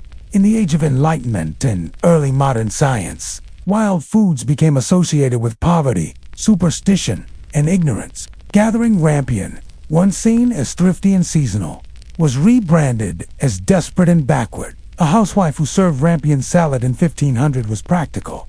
In 1750, she was outdated. In 1850, she was invisible. Yet rampion never truly vanished. It lingered in the old herbals recopied and translated for apothecaries, the back corners of German seed catalogs, where rampion was sold as Rapunzel Wurzel, the fairy tales passed down from nursemaids and wood, where wild plants still held magic and consequence. And most curiously, it survived in Italy and southern France, where in some mountain villages, rampion continued to be pulled from the ground in early spring, tossed with vinegar, garlic, and oil, or lay it into rustic pies with other bitter greens. These were not gourmet dishes. They were remnants, fragments of a food culture that had resisted the tide just long enough. About a girl in a tower. By the 20th century, even these fragments were thinning. Rampion is returning. Urbanization, industrial agriculture, processed foods. Rampion wasn't on supermarket shelves, wasn't listed in recipe books, wasn't part of wartime rationing plans. It was a forgotten green. In an age that preferred cans and convenience, only a few botanical gardens, historical seed banks, and ethnobotanists even knew it existed. In English-speaking countries, even the name where once a peasant might have offered you boiled rampion. Now, the only place you'd hear of it was in a bedtime story. And yet this is not where the story ends, because in the quiet corners of seed libraries, in the drawers of rare plant enthusiasts, and in the gardens of people who find beauty in bitterness. But how? And why now? What does a forgotten weed have to teach us in the age of genetic engineering and vertical farming? So here we are, again, on the edge of a forgotten field, where the soft-lived rampion once thrived, where bitter greens filled empty bellies, and foragers knew the secrets that grew just beyond the plow. Rampion vanished. Yes, but not completely. Because, like so many old foods, it waited. Waited in seed libraries, in stories, in the cracks of stone walls where the soil was still remembered. And now, centuries after its fall from grace, Rampion is being remembered again. Not by necessity, but by choice, out of curiosity, and perhaps by a quiet hunger for something different. In recent decades, there has been a small, deliberate movement toward rediscovering forgotten foods. Rampion, once the wild salad of peasants and monks, is part of this movement. It now grows in historical gardens, where educators showcase medieval diets, permaculture plots, where its perennial tendencies are valued, and even in high-end kitchens, where chefs seek novelty in forgotten bitterness. Small seed companies now carry Rampion, but in little paper envelopes, marked rare heirloom. Its uses are reappearing in reconstructed Lenten recipes, fasting stews for historical cooking blogs, even salads on tasting menus, where foraged bitterness has become fashionable in Italy, especially in alpine regions of Trentino and Liguria. Rampion is still pulled from high pastures and tossed into minestra, humble soup with beans, greens, and bits of old bread. It's a dish you wouldn't find in restaurants, but in kitchens where the hearth still means something. But perhaps the most unexpected revival of Rampion is in the slow food and seed sovereignty movements. These groups see Rampion not as a curiosity, but as a symbol of resilience, of local knowledge, of the foods that nourish generations without needing factories or fossil fuels. To plant Rampion now is to plant a question. What have we lost in our pursuit of uniformity? It still grows wild, still resists orderly rows. Its bitterness varies by soil and season. It's not the easiest plant, but maybe that's what makes it valuable again. In a world of predictable flavor, Rampion offers surprise. In a world of sweetness, depth, and yes, it still appears in folklore, especially in the retellings of Rapunzel, where some versions now choose to explain what Rampion actually was. Children's books describe the roots as pale and tender. Most supermarkets will never stock it. Most chefs will never use it. Most people will never recognize its name. Fairy tale scholars point out that the witch's garden, once a symbol of temptation, might have simply held a peasantess' last hope for vitamins. In some interpretations, the story of Rapunzel becomes a quiet tale of pregnancy cravings and foraged survival, reframed with new respect, because to crave Rampion in that tale is to crave life green, bitter, wild, and perhaps, like the plant itself, that craving has never entirely gone away. So what does Rampion mean now? In one sense, very little. But in another sense, it means a great deal. Because Rampion reminds us that history is full of quiet things. People, practices that disappeared. Not because they failed, but because the world changed too fast for them to follow. And that when we slow down, when we kneel in the soil, or read old herbals, or walk the edge of a hedgerow, we might find those things again. Maybe you'll never eat Rampion, but maybe now, when you hear the word or see the bellflower in a storybook, you'll remember. Not just the fairy tale, but the women who foraged for it in spring, the children who pulled its roots from frost-hardened earth, the monks who steeped its leaves in broth for the ill, the way it grew not in fields, but in between them, like memory, like survival, like history itself. Tonight, let your thoughts drift back not into the great halls of kings or the chaos of war, but into the quiet courtyards of grief, into stone-walled villages where death came softly, wrapped in linen and carried by hand, into gardens where the dead were remembered, not with jewels or monuments, but with cabbage. Yes, cabbage. For centuries, cabbage was the cornerstone of death rituals, burial feasts, and communal grieving in medieval Europe, that most unassuming of vegetables. Thick-leaved, damp-scented, stubborn in the cold. In Central Europe, where the growing season was short, and vegetables had to be hardy, not the sort of thing history usually honors. And yet, it grew slowly, endured frost, and fed the living when little else could. And when someone died, be they peasant or priest, it was the cabbage patch that often bore the weight of mourning. Let us begin, then, not in a grand cathedral, but in a simple garden beside a thatched home where a woman stirs a pot of broth in silence. Cabbage is one of the oldest cultivated vegetables in the world, with roots tracing back to prehistoric Europe. But it was in the Middle Ages that the leafy brassica became truly central to daily life. Especially in northern, unlike tender herbs or seasonal fruits, cabbage was a survivor.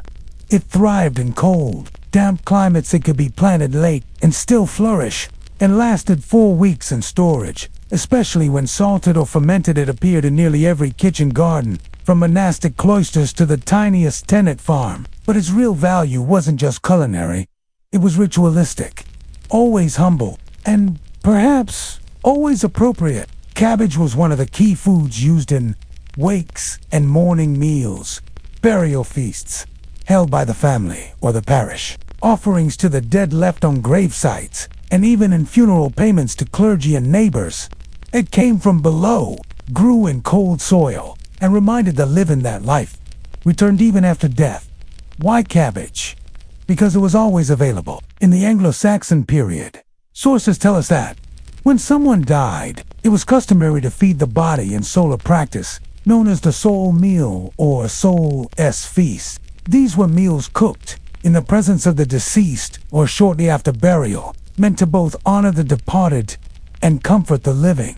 And at the center of the table, cabbage soup, cabbage pottage, cabbage stewed with barley or lentils, a meal to warm cold hands and settle grieving stomachs. It wasn't just practical, it was symbolic. Cabbage, in medieval thought, was a food of the earth, closely associated with digestion. Some believed the smell of cooking cabbage helped guide the soul to the next world.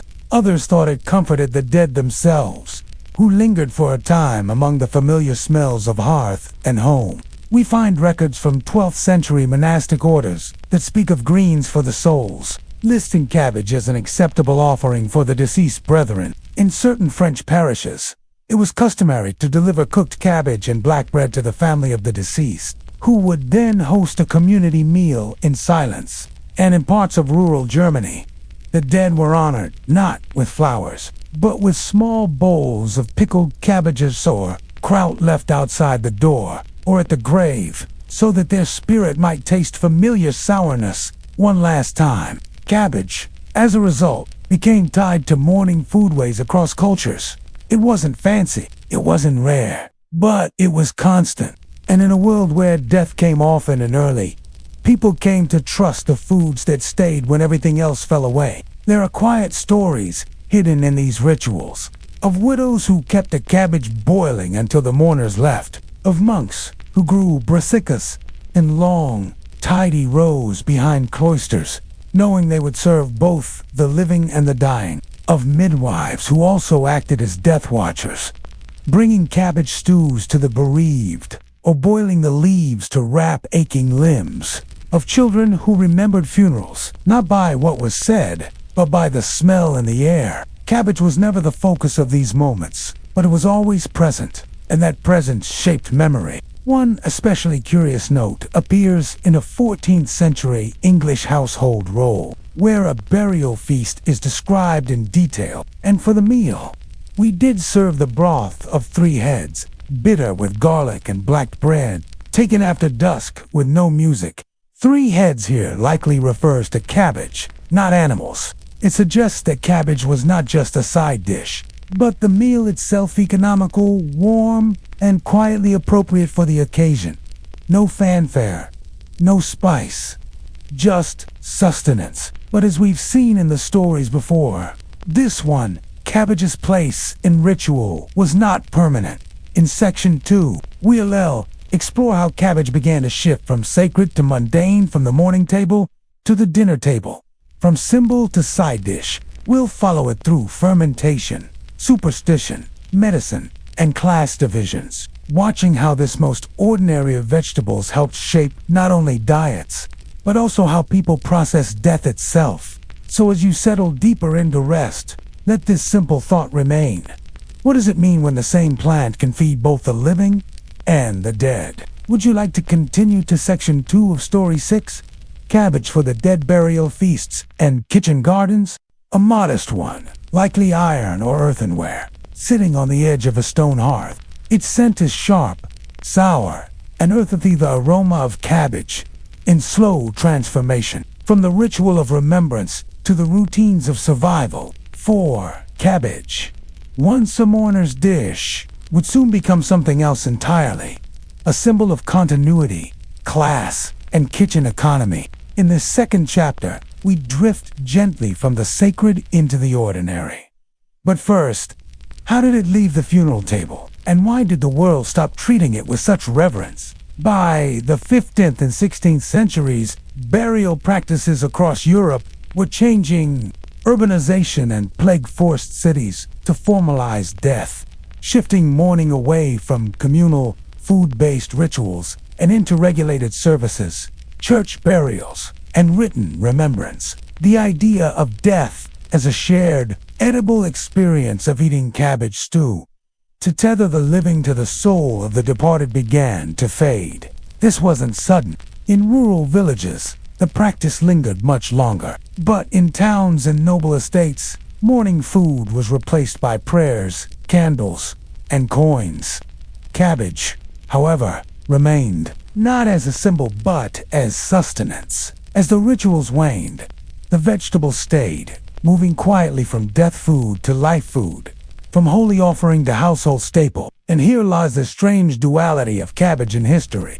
It was both sacred and mundane, both funeral meal and everyday filler. It had been there for mourning, yes, but it was also breakfast for shepherds, dinner for servants, a hunger cure for children, medicine for digestion, a crop that could be harvested in snow. Its resilience made it the perfect survivor in changing times. By the 16th century, kitchen gardens, the physic and pot gardens behind most homes featured at least one variety of cabbage. Some were loose-headed, like Coldwood's Moor, like kale and modern cabbages. Others were compact and round, selected over generations for their storage properties.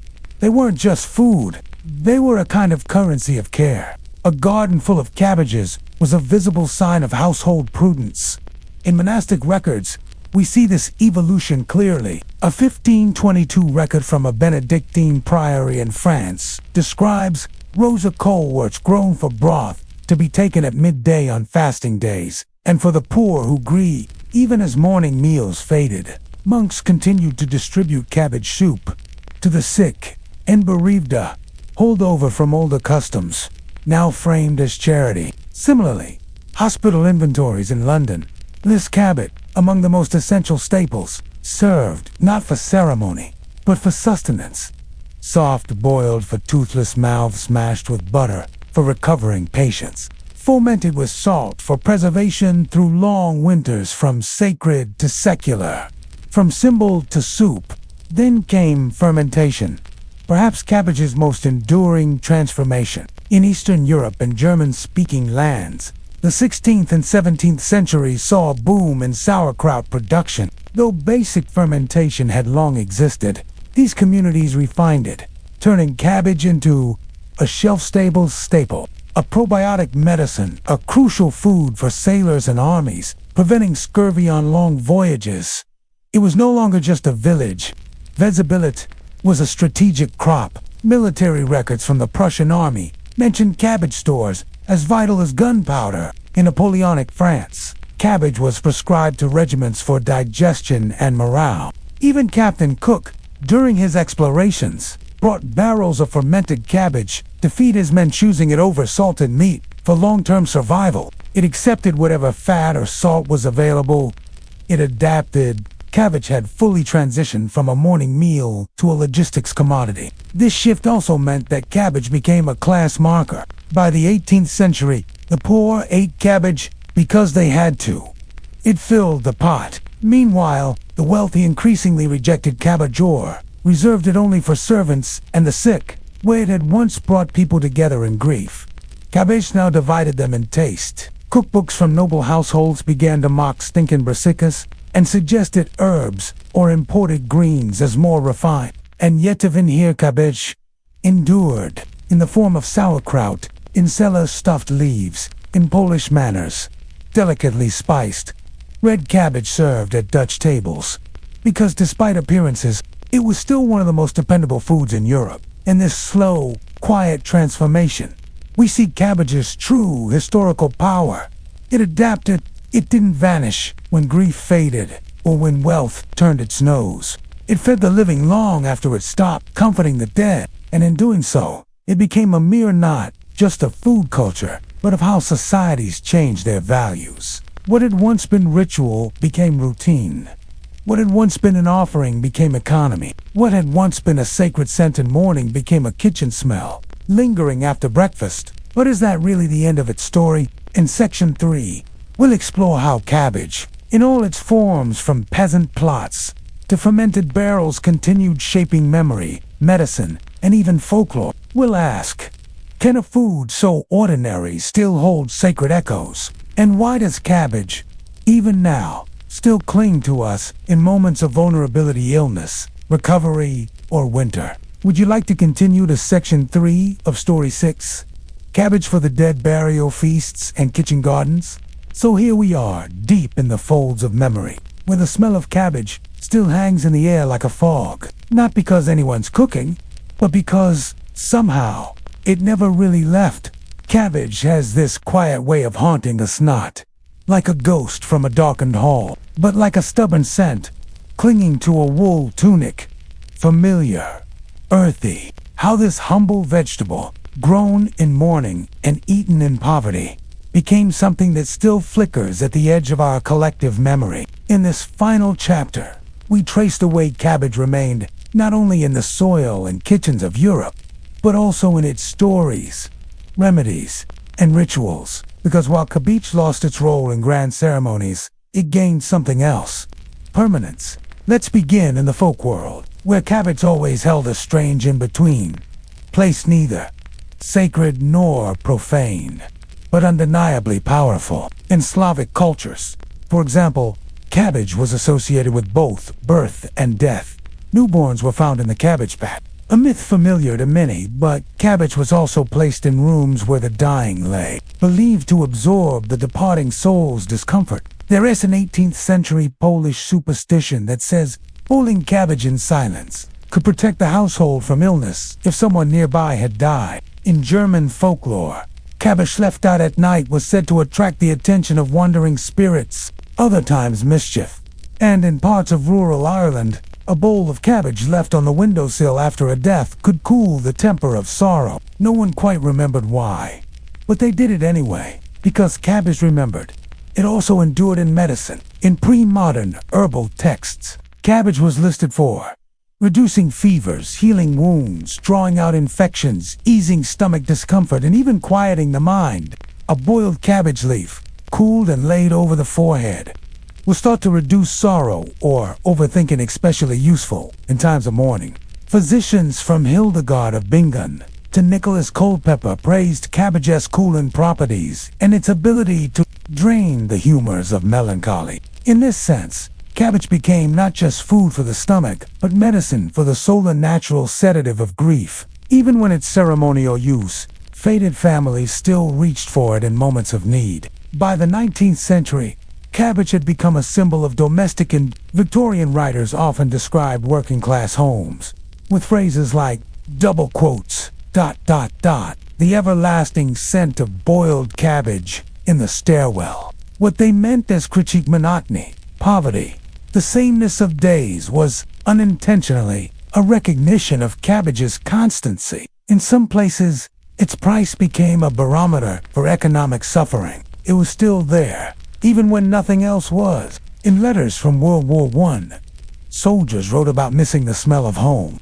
which, more often than not, meant boiled cabbage and onions. During the Great Depression, cabbage again emerged as a life, and in the Second World War, cabbage was a pillar of rationing, featured in every wartime recipe book, turned into rolls, pies, slaws, stews, and preserves, and served in both mess halls and hospital wards.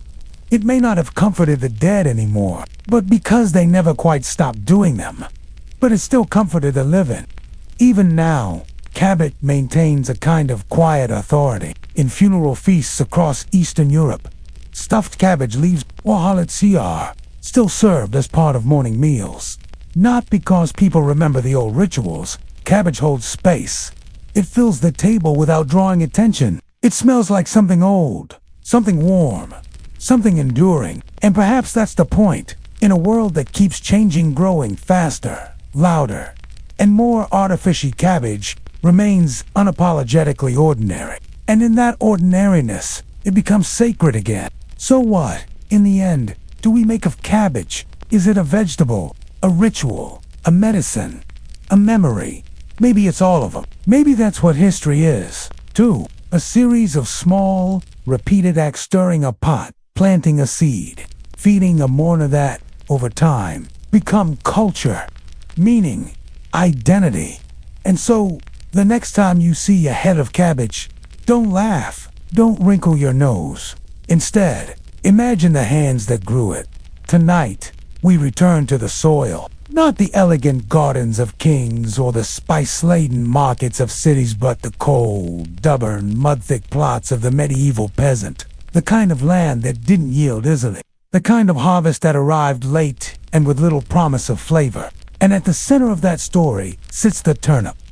Not a glamorous vegetable, not even a particularly beloved one. But during much of medieval Europe's long struggle with hunger, taxation, and survival, the turnip was what stood between ruin and rent, not just to live, but to pay your due.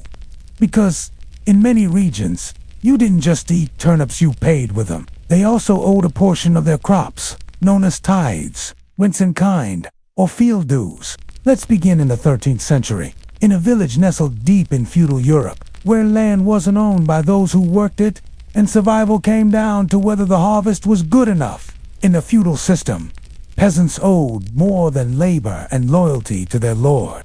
And while grains like wheat and barley were preferred, not every farmer had the fields or weather for such wealth. Enter the turnip. The turnip could grow in poor soil, alongside fallow crops, or in the corners of fields where other plants failed. A root crop hardy enough to survive frost, flood, and neglect. It wasn't tasty, it wasn't valuable, but it grew, and so it became, for many peasants, the fallback currency of tax season. If you couldn't pay your landlord in silver or barley, you might offer 3 sacks of turnips instead. They were weighed, counted, and logged by stewards, who understood that even a bitter root was better than no payment at all. These turnip taxes weren't rare. Records from 13th century England list turnips among the in-kind tributes required from tenants. 10 root baskets in Lent. 6 measures of cooked turnip pottage for feast days. A tithe of winter roots, most often of the white variety. In parts of northern France, turnips were preferred over beans or onions for tenant payments, because they stored well and lasted longer through winter. In Germanic regions, the turnip became so associated with taxation that some villages referred to them as Zentwurzeln, literally teat roots. This wasn't a choice. Of course it was a necessity. Turnips were a survival tax, a way to meet quotas when everything else had failed. And the lords, they didn't love turnips, but they needed them. Their estates had mouths to feed. Soldiers, monks, servants, and animals. And while the upper tables rarely saw turnips, the kitchen yards and stables were filled with them. They were used to fewer food shortages, less unrest, feed livestock through lean winters, make rough stews for field workers, mash into sour porridges for the poor, or be pickled in brine for preservation of good. Turnip haul meant fewer coin expenditures. So long as the roots came in, the system stayed intact. In this way, the lowly turnip became a kind of economic lubricant, smoothing over 100 frictions between the hungry and the powerful. There are even stories of turnip-specific taxes imposed during years of crop failure. The lords may have scoffed at it. In Scotland, a 14th century land charter noted, double quotes, ... should the oats not come to head, nor the rye be cut, the villains shall render in roots, instead boiled and whole. Boiled and whole, a sign that the root didn't just substitute grain, it stood beside it, a second-class payment, but a payment nonetheless. The peasants may have but everyone accepted it. Because in feudal Europe, even dignity had a price, and sometimes that price was a sack of and for all their reputation as food of the poor, turnips did have their champions. In monastic texts, they were praised for their humble stability. A 12th century Cistercian monk wrote, "And when the turnip field becomes not a patch of land, but a ledger of survival, the root of white turnip, though without sweetness, doth nourish the body and fill the vessel of duty." In other words, it was enough. Enough to survive. Enough to satisfy a tax. Enough to carry a household, or a village, or a parish, just 1 week further. But what did that mean for the people who had to grow them? What kind of pressure did it place on the peasantess kitchen garden when a root crop became not just food but an obligation? In Section 2, we'll walk through the quiet desperation of autumn. When the soil must give what little it has, when families decide what to eat and what to surrender. Would you like to continue to Section 2 of Story 7? Turnips for tax ceased a root that kept lords happy? Now, let us walk together through the heavy clay fields of late October. The sun is low, the wind is sharp, and underfoot, the ground is slick with rot and stubble. The wheat is long, harvested diff. There was wheat at all, and the barley straw has been stacked, tied, or burned. Only the turnips remain, thick, bulbous things half sunk in the dirt, their leaves curled like parchment and their skins spattered with frostbite. The fields you worked were rented, the crops you grew were counted, and when tax season came, usually Michaelmas in late September, or again around Martinmas in early November, you paid not in coins, but in produce. And for the peasant family that planted them, those turnips are more than food. They are a question of debt in medieval life. There was no such thing as private ownership for the poor. The church demanded its tithes traditionally, 10% of your year's bounty. Your lord, likewise, expected as customary dues. And even the manorial reeve, a kind of local steward, would inspect your fields for in-kind offerings. Grain, eggs, firewood, and yes, roots.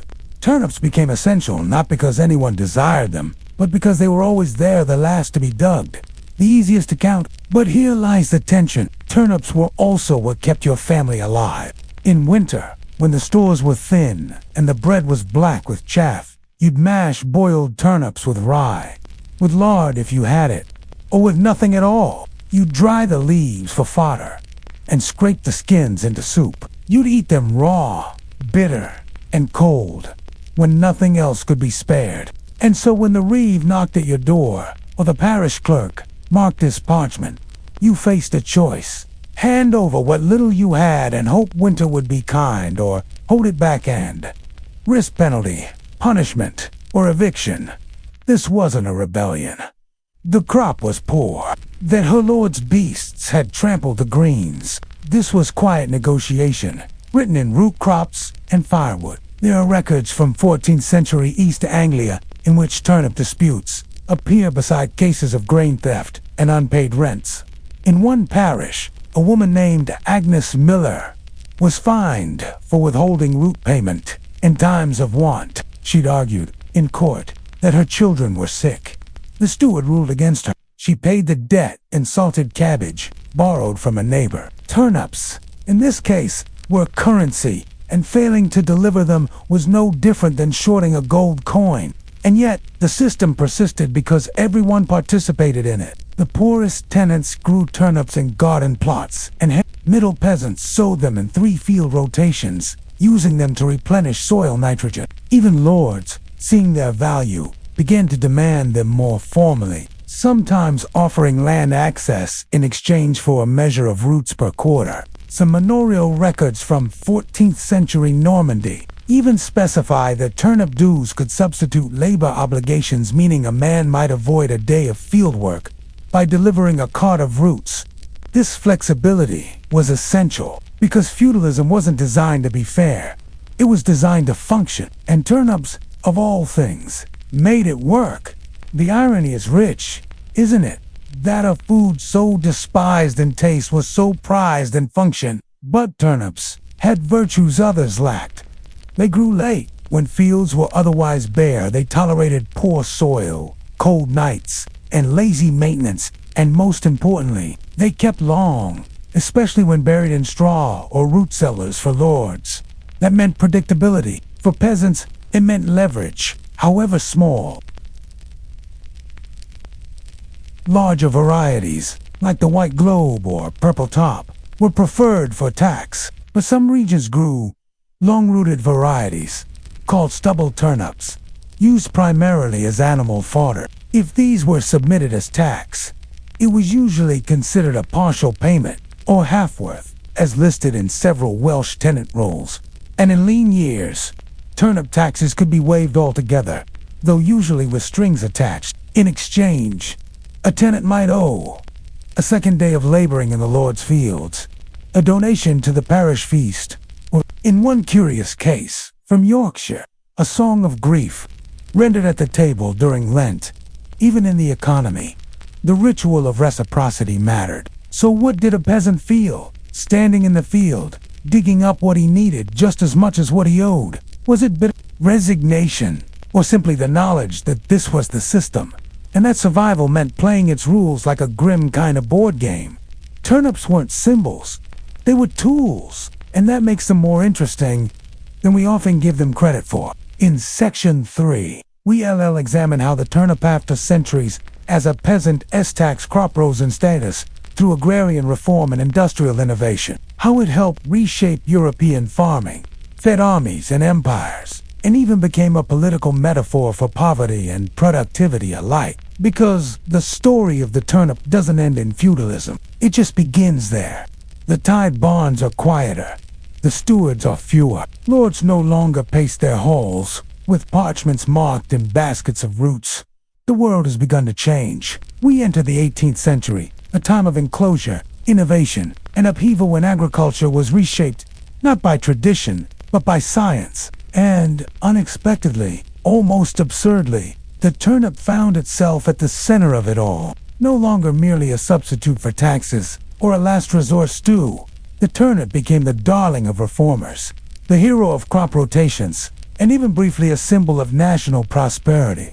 This is the final chapter in the turnip's long, quiet journey from a peasant's burden to an empire's backbone. The man most famously responsible for this transformation was Charles a British nobleman, better known somewhat, Liege, a member of the aristocracy and later Chancellor of the Townshend retired to his estate in Norfolk in the early 1700s and began experimenting with four-field crop rotation. Wheat, turnips, barley, clover, or this system had several advantages. It prevented soil exhaustion, it allowed year-round fodder production, and most crucially, it used turnips to feed livestock during winter, increasing herd sizes without the need to slaughter animals in autumn. This was revolutionary. Before this system, most animals were butchered before winter, as fodder ran short. But with turnips in storage, farmers could keep animals alive longer, producing more manure, use that manure to enrich fields, boosting grain yields, and create a self-sustaining loop of food, labor, and soil fertility. The humble turnip, long despised as peasant fare, became an engine of progress. Turnip townshends systems spread quickly across Britain and into northern Europe. In Prussia, reformers embraced similar crop cycles. In Scotland, turnips became a key component of tenant farming reform, especially in the Highlands. And by the end of the 18th century, turnip cultivation was seen as a marker of modernity. No measure so great for the husbandman as the turnip. Agricultural manuals from the time glow with praise.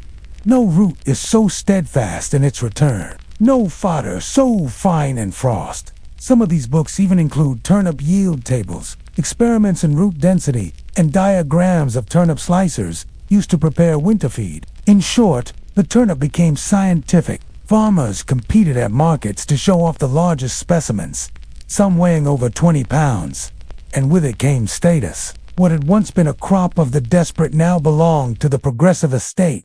Rich landowners took pride in their turnip fields. Journals published root measurements and yields per acre. Turnips even became the subject of political cartoons, used to mock aristocrats who obsessed over their fields while ignoring national problems. The phrase "fat as a turnip" became a double insult both to the vegetable and the man who grew it. And yet, the transformation was real. Turnips had changed farming forever. Not everyone benefited equally. Of course, the Enclosure Acts in England, which often accompanied agricultural reform, stripped common lands from poor families, pushing them into urban poverty or tenant dependence. Many of those same families had once paid their taxes in turnips. Now, they couldn't even grow them. Ironically, as the turnip rose in prestige, it also became less accessible to the people who once relied on it most. Still, the turnip's influence spread beyond farms. In Napoleonic France, turnips were used to supplement military rations during shortages. In Russia, they were grown en masse to feed conscripted troops and fuel rural estates. In America, turnips became part of frontier planting kits, brought west with settlers as a dependable source of root nutrition. And in Ireland, turnips often stood in for potatoes during the famine, though with far less success and far less affection. They never regained their ceremonial role. No longer part of taxes or funerals, they now belonged to food systems. Quietly, they'd become infrastructure. Even into the 20th century, turnips retained their dual role as symbol and staple. In wartime Britain, they were rebranded as defense vegetables, featured in rationing campaigns in government gardens. School children were encouraged to eat turnip mash. Recipes for turnip pie, turnip cake, and even turnip marmalade appeared in pamphlets, none of them specially beloved. In popular memory, the turnip never quite shook its reputation as the food you ate when things were bad.